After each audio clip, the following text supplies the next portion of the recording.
Good morning students.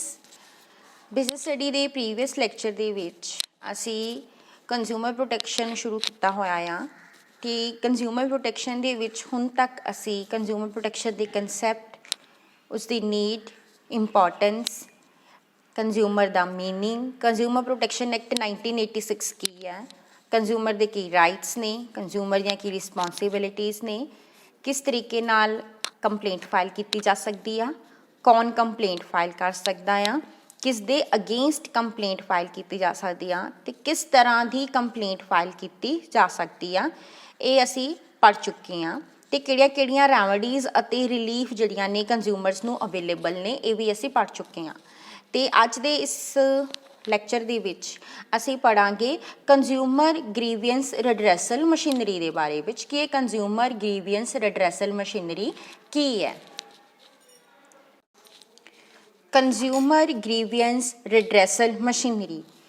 Students, consumer protection act ਕਿਸ ਲਈ ਬਣਾਇਆ ਗਿਆ ਸੀ? ਕੰਜ਼ਿਊਮਰ ਪ੍ਰੋਟੈਕਸ਼ਨ ਐਕਟ ਇਸ ਲਈ ਬਣਾਇਆ ਗਿਆ ਸੀ ਕਿ ਅਗਰ ਕੰਜ਼ਿਊਮਰਸ ਨੂੰ ਕਿਸੇ ਤਰ੍ਹਾਂ ਦੀਆਂ ਕੋਈ ਵੀ ਪ੍ਰੋਬਲਮ ਫੇਸ ਕਰਨੀਆਂ ਪੈਂਦੀਆਂ ਨੇ, ਉਹਨਾਂ ਦੀਆਂ ਕੋਈ ਗ੍ਰੀਵੈਂਸਿਸ ਨੇ, ਤਾਂ ਉਹਨਾਂ ਨੂੰ ਸਪੀਡਲੀ ਸੋਲਵ ਕੀਤਾ ਜਾਵੇ, ਉਹਨਾਂ ਦੀਆਂ ਕੰਪਲੇਂਟਸ ਨੂੰ ਈਜ਼ੀਲੀ ਘੱਟ ਕੋਸਟ 'ਤੇ ਜਿਹੜਾ ਹੈਗਾ ਆ ਸੌਟ ਆਊਟ ਕੀਤਾ ਜਾਵੇ। ਕਿਉਂਕਿ ਹਰ ਪਰਸਨ ਜਿਹੜਾ ਹੈਗਾ ਉਹ ਕੋਰਟਸ ਵਿੱਚ ਨਹੀਂ ਜਾ ਸਕਦਾ, ਜਿਹੜੇ ਕੇਸ ਕਰਨੇ ਪੈਂਦੇ ਆ ਉਹਨਾਂ ਦੀ ਬਹੁਤ ਜ਼ਿਆਦਾ ਕੋਸਟ ਪੇ ਕਰਨੀ ਪੈਂਦੀ, ਉਹ ਕੋਸਟ ਨਹੀਂ ਬੇਅਰ ਕਰ ਸਕਦਾ। ਸੋ ਤਾਂ ਕਿ ਉਹਨਾਂ ਨੂੰ ਜਿਹੜੀ ਹੈਗੀ ਜਸਟਿਸ ਸਪੀਡੀ ਮਿਲੇ ਔਰ ਚੀਪ ਮਿਲੇ, ਇਸ ਕਰਕੇ ਕੰਜ਼ਿਊਮਰ ਗ੍ਰੀਵੀਐਂਸ ਰਿਡਰੈਸਲ ਮਸ਼ੀਨਰੀ ਜਿਹੜੀ ਹੈਗੀ ਆ ਬਣਾਈ ਗਈ ਆ। ਇਹ ਜਿਹੜੀ ਕੰਜ਼ਿਊਮਰ ਗ੍ਰੀਵੀਐਂਸ ਰਿਡਰੈਸਲ ਮਸ਼ੀਨਰੀ ਆ ਇਹ ਕੁਆਸੀ ਜੁਡੀਸ਼ੀਅਲ ਹੈ ਔਰ ਇਸ ਨੂੰ ਡਿਸਟ੍ਰਿਕਟ ਲੈਵਲ 'ਤੇ, ਸਟੇਟ ਲੈਵਲ 'ਤੇ ਅਤੇ ਨੈਸ਼ਨਲ ਲੈਵਲ 'ਤੇ ਗ੍ਰੀਵੈਂਸਿਸ ਅਤੇ ਡਿਸਪਿਊਟਸ ਨੂੰ ਦੀ ਰਿਡਰੈਸਲ ਲਈ ਤਿਆਰ ਕੀਤਾ ਗਿਆ ਆ। ਸੋ ਸਭ ਤੋਂ ਪਹਿਲਾਂ ਅਸੀਂ ਪੜ੍ਹਾਂਗੇ ਡਿਸਟ੍ਰਿਕਟ ਫੋਰਮ ਦੇ ਬਾਰੇ ਵਿੱਚ। ਕਿਸੇ ਵੀ ਸਟੇਟ ਵਿੱਚ ਉੱਥੋਂ ਦੀ ਜਿਹੜੀ ਸਟੇਟ ਗਵਰਨਮੈਂਟ ਆ ਉਹਦੇ ਕੋਲ ਪਾਵਰ ਹੁੰਦੀ ਆ ਕਿ ਉਹ ਹਰ ਡਿਸਟ੍ਰਿਕਟ ਦੇ ਵਿੱਚ ਡਿਸਟ੍ਰਿਕਟ ਫੋਰਮ ਜਿਹੜੀ ਆ ਐਸਟੈਬਲਿਸ਼ ਕਰ ਸਕਦੀ ਆ ਕੰਜ਼ਿਊਮਰ ਦੀਆਂ ਡਿਸਪਿਊਟਸ ਨੂੰ ਰਿਡਰੈਸ ਕਰਨ ਦੇ ਲਈ। ਅਗਰ ਸਟੇਟ ਚਾਹੇ ਤਾਂ ਉਹ ਕਿਸੇ ਇੱਕ ਡਿਸਟ੍ਰਿਕਟ ਦੇ ਵਿੱਚ ਇੱਕ ਤੋਂ ਜ਼ਿਆਦਾ ਡਿਸਟ੍ਰਿਕਟ ਫੋਰਮਸ ਵੀ ਬਣਾ ਸਕਦੀ ਆ, ਡਿਪੈਂਡ ਕਰਦਾ ਆ ਪਾਪੂਲੇਸ਼ਨ 'ਤੇ ਔਰ ਡਿਸਟ੍ਰਿਕਟ ਦੇ ਏਰੀਆ 'ਤੇ।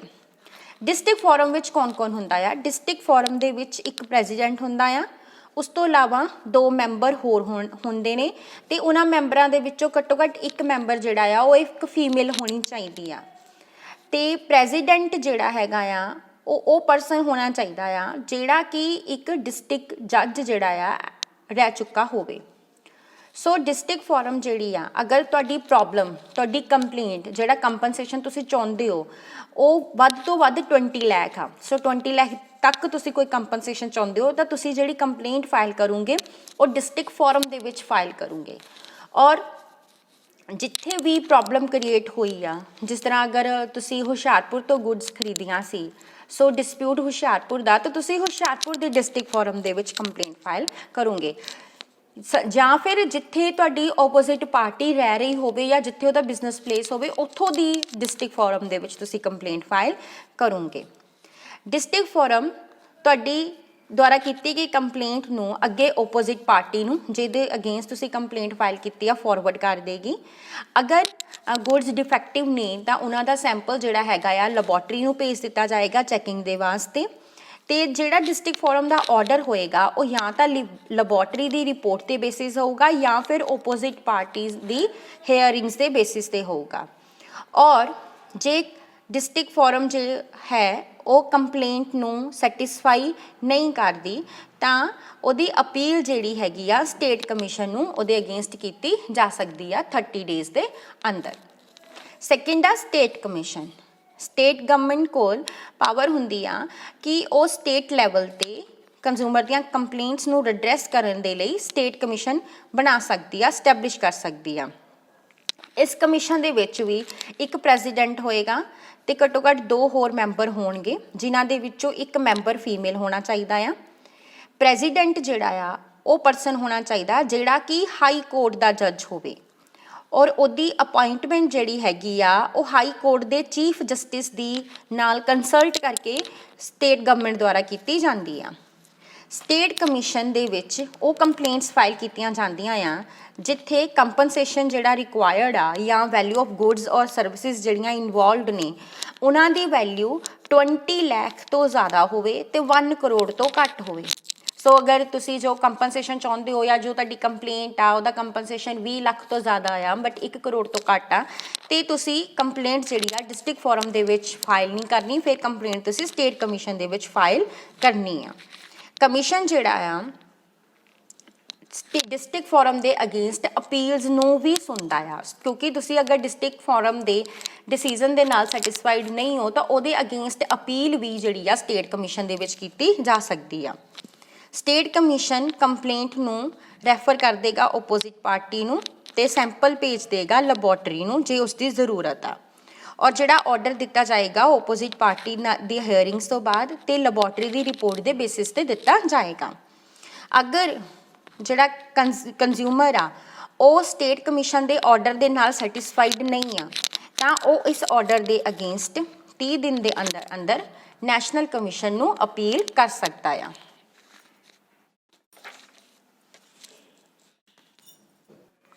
ਨੈਕਸਟ ਹੈ ਨੈਸ਼ਨਲ ਕਮਿਸ਼ਨ।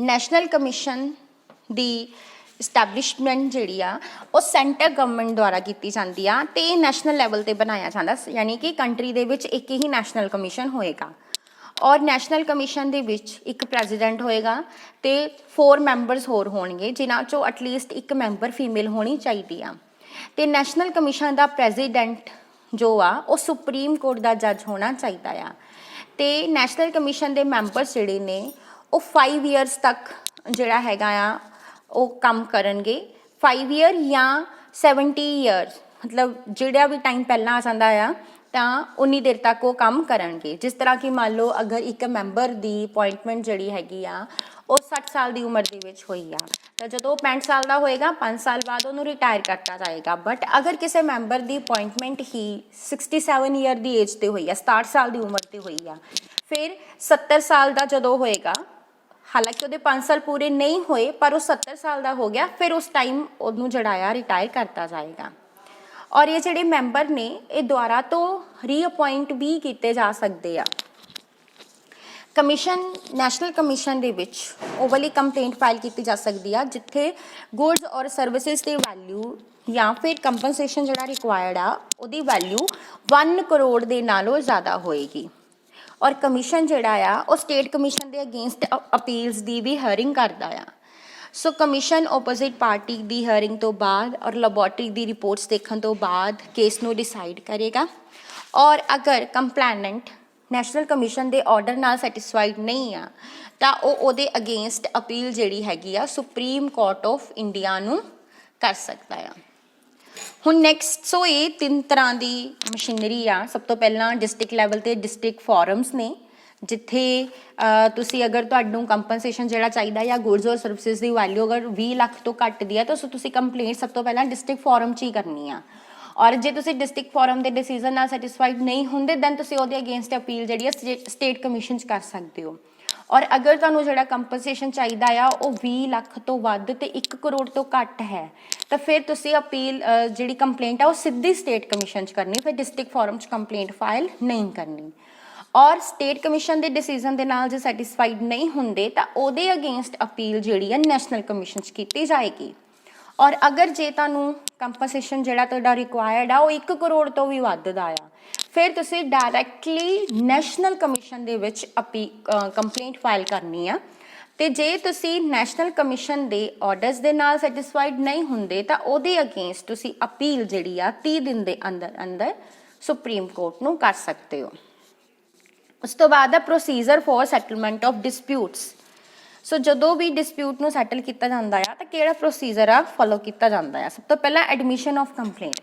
ਸਭ ਤੋਂ ਪਹਿਲਾਂ ਤਾਂ ਜਿਹੜਾ ਕੰਜ਼ਿਊਮਰ ਆ ਉਹਨੇ ਕੰਪਲੇਂਟ ਫਾਈਲ ਕਰਨੀ ਆ। ਸੋ ਕੰਪਲੇਂਟ ਕਿੱਦਾਂ ਫਾਈਲ ਕੀਤੀ ਜਾਂਦੀ ਹੈ ਮੈਂ ਤੁਹਾਨੂੰ ਪਹਿਲਾਂ ਵੀ ਦੱਸਿਆ ਸੀਗਾ ਕਿ ਤੁਸੀਂ ਪਰਸਨਲੀ ਜਾ ਕੇ ਵੀ ਕੰਪਲੇਂਟ ਫਾਈਲ ਕਰ ਸਕਦੇ ਹੋ। ਇੱਕ ਸਿੰਪਲ ਪਲੇਨ ਪੇਪਰ 'ਤੇ ਆਪਣੀ ਕੰਪਲੇਂਟ ਲਿਖਣੀ ਆ ਜਿਹਦੇ ਅਗੇਂਸਟ ਤੁਸੀਂ ਕੰਪਲੇਂਟ ਕਰ ਰਹੇ ਹੋ ਉਹਦਾ ਪ੍ਰੋਪਰ ਨਾਮ ਐਡਰੈਸ ਹੋਏਗਾ ਤੁਹਾਡਾ ਪ੍ਰੋਪਰ ਨਾਮ ਤੇ ਐਡਰੈਸ ਹੋਏਗਾ ਔਰ ਫੈਕਟ ਲਿਖੇ ਜਾਣਗੇ ਵੀ ਕੀ ਹੋਇਆ ਕੀ ਆ, ਡਿਸਪਿਊਟ ਕੀ ਆ, ਅਤੇ ਉਸ ਤੋਂ ਇਲਾਵਾ ਉਸ ਦੇ ਨਾਲ ਸਪੋਰਟਿੰਗ ਵਾਊਚਰਸ ਵੀ ਲਗਾਏ ਜਾਣਗੇ ਔਰ ਇੱਕ ਮਿਨੀਮਮ ਫੀਸ ਹੈਗੀ ਆ ਜਿਹੜੀ ਨਾਲ ਪੇ ਕੀਤੀ ਜਾਏਗੀ। ਸੋ ਜਦੋਂ ਤੁਸੀਂ ਕੰਪਲੇਂਟ ਚਾਹੇ ਪਰਸਨਲੀ ਕਰਾਉਂਦੇ ਹੋ ਡਿਸਟ੍ਰਿਕਟ ਫੋਰਮ ਦੇ ਵਿੱਚ ਜਾ ਕੇ ਜਾਂ ਫਿਰ ਤੁਸੀਂ ਥਰੂ ਪੋਸਟ ਭੇਜਦੇ ਹੋ, ਫਿਰ ਉਸ ਤੋਂ ਬਾਅਦ ਫੋਰਮ ਜਿਹੜੀ ਆ ਇਹ ਡਿਸਾਈਡ ਕਰੇਗੀ ਕਿ ਉਸਨੇ ਉਸ ਕੰਪਲੇਂਟ ਨੂੰ ਐਡਮਿਟ ਕਰਨਾ ਆ ਜਾਂ ਨਹੀਂ ਕਰਨਾ, ਕਿਉਂਕਿ ਫੋਰਮ ਜਿਹੜੀ ਆ ਉਹ ਜੈਨੂਅਨ ਕੰਪਲੇਂਟਸ ਨੂੰ ਹੀ ਐਡਮਿਟ ਕਰਦੀ ਆ। ਉਸ ਤੋਂ ਬਾਅਦ ਐਡਮਿਸ਼ਨ ਤੋਂ ਬਾਅਦ ਜਦੋਂ ਫੋਰਮ ਨੇ ਕੰਪਲੇਂਟ ਐਡਮਿਟ ਕਰ ਲਈ ਤਾਂ ਉਸ ਤੋਂ 21 ਦਿਨ ਦੇ ਅੰਦਰ ਅੰਦਰ ਫੋਰਮ ਨੇ ਉਸ ਦਾ ਨੋਟਿਸ ਜਿਹੜਾ ਕੰਪਲੇਂਟ ਦਾ ਨੋਟਿਸ ਜਿਹੜਾ ਆ ਉਹ ਓਪੋਜ਼ਿਟ ਪਾਰਟੀ ਨੂੰ ਭੇਜਣਾ ਆ ਤੇ ਓਪੋਜ਼ਿਟ ਪਾਰਟੀ ਨੂੰ 30 ਦਿਨ ਦਾ ਟਾਈਮ ਦਿੱਤਾ ਜਾਏਗਾ ਕਿ 30 ਦਿਨ ਦੇ ਅੰਦਰ ਅੰਦਰ ਉਸਨੇ ਆਪਣਾ ਜਿਹੜਾ ਰਿਪਲਾਈ ਆ ਉਹ ਦੇਣਾ ਆ। ਸੈਕਿੰਡ ਆ ਡਿਟਰਮਿਨਿੰਗ ਦਾ ਡਿਫੈਕਟ ਇਨ ਗੁਡਸ ਔਰ ਸਰਵਿਸਿਜ਼।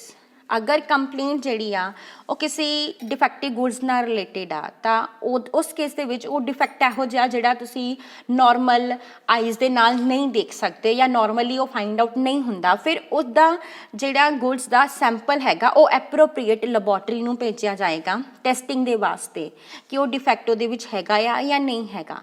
ਔਰ ਜੋ ਲੈਬੋਰਟਰੀ ਦੀ ਰਿਪੋਰਟ ਹੋਏਗੀ ਉਹ ਕੰਪਲੇਨੈਂਟ ਨੂੰ ਵੀ ਦਿੱਤੀ ਜਾਏਗੀ ਤੇ ਓਪੋਜ਼ਿਟ ਪਾਰਟੀ ਨੂੰ ਵੀ ਭੇਜੀ ਜਾਏਗੀ।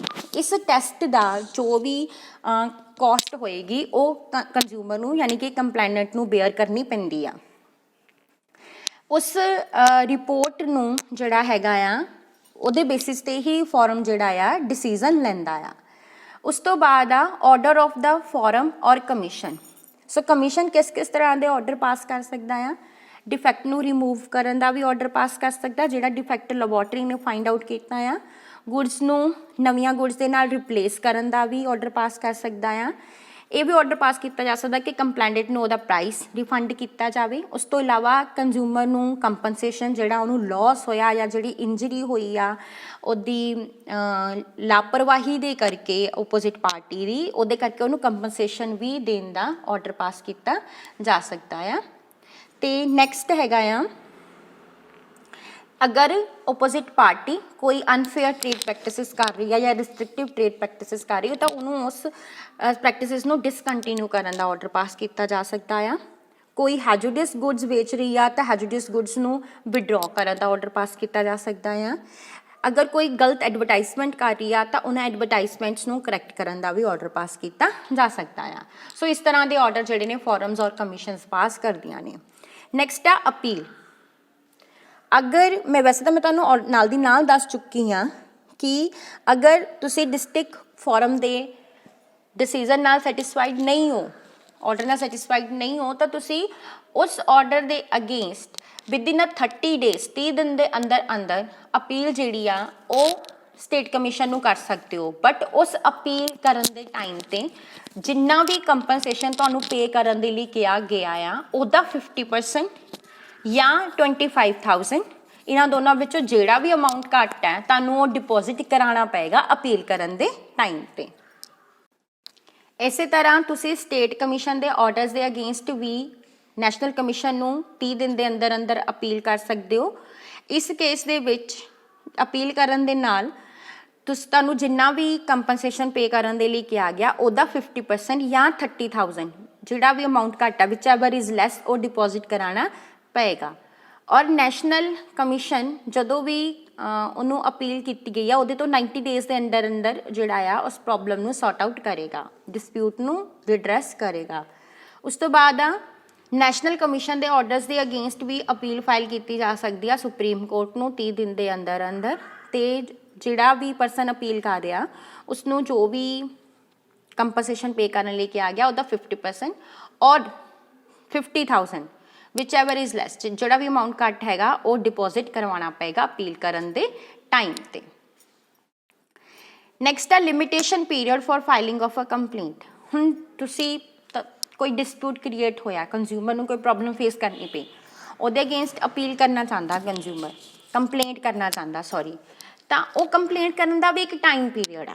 ਉਹ ਟਾਈਮ ਪੀਰੀਅਡ ਕਿੰਨਾ ਆ? ਉਹ ਟਾਈਮ ਪੀਰੀਅਡ 2 years ਆ, 2 ਸਾਲ।